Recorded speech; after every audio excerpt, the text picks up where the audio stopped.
semuanya, pada penelitian konsep dasar IPA SD ini, aku akan coba meneliti bunga eceng gondok yang nantinya akan diaplikasikan pada luka kucing. Nah, yang pertama, mari kita melihat dulu bagaimana cara mencari bunga eceng gondok ini. Perlu diketahui, bunga eceng gondok itu masih banyak tumbuh di sekitar rumahku, terutama di Ambarawa, di sekitar persawahan, dan di dekat rawa-rawa.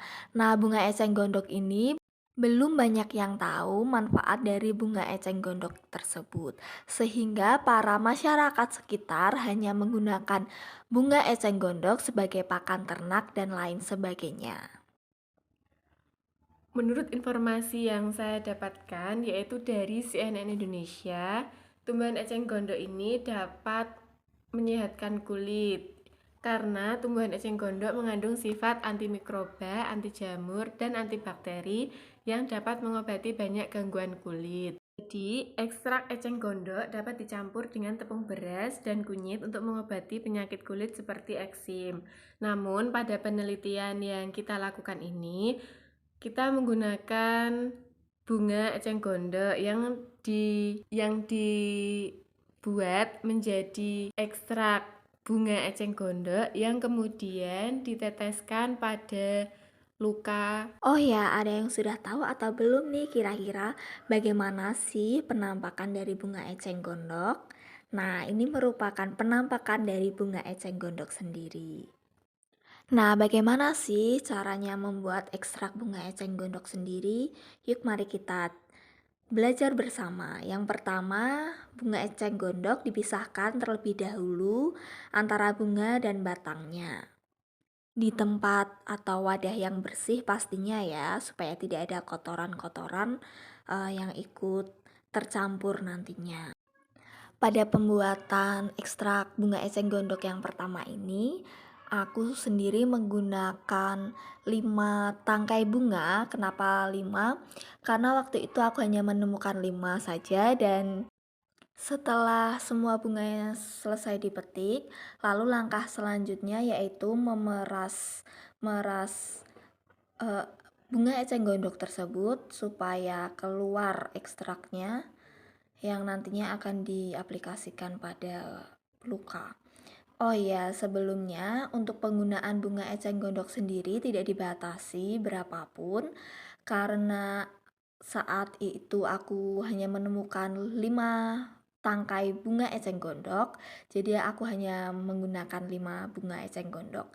Yang terpenting, yang konsisten, yaitu berapa tetesnya saja nanti yang akan diaplikasikan pada luka. Nah, ini sudah terlihat bagaimana bentuk dari ekstrak bunga eceng gondok sendiri yang berwarna ungu ini.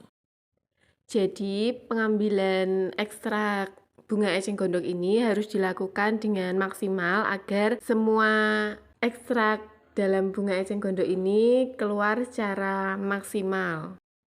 Oh ya, sebenarnya sebelum masuk ke dalam botol spray, ada lebih baiknya kalau ekstrak eceng gondok tersebut disaring terlebih dahulu supaya bisa lebih murni.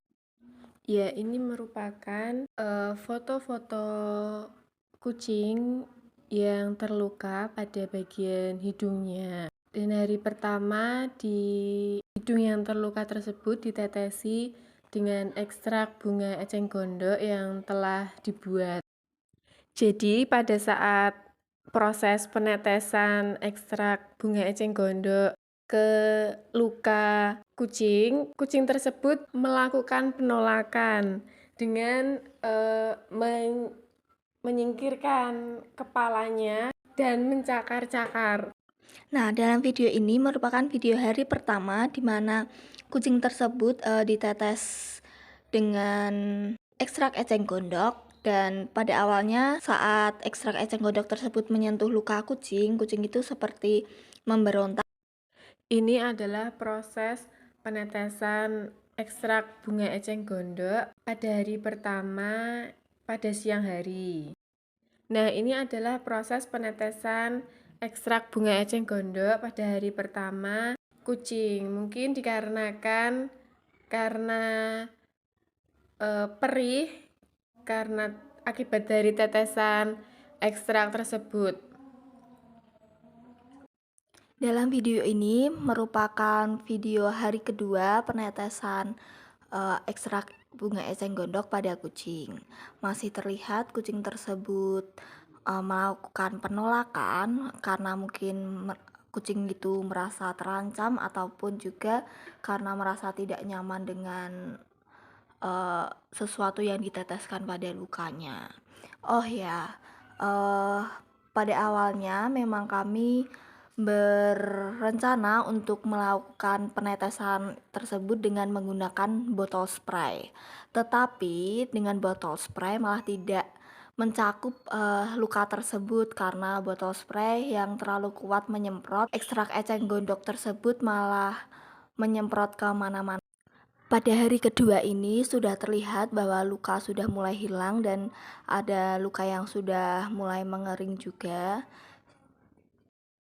Jadi pada hari ketiga ketika akan dilakukan penetesan kembali pada luka kucing, ternyata kucing yang kita gunakan untuk penelitian hilang entah kemana. Padahal kucing tersebut sudah dimasukkan ke dalam kandang dan bahkan dipisahkan dengan kucing yang lain.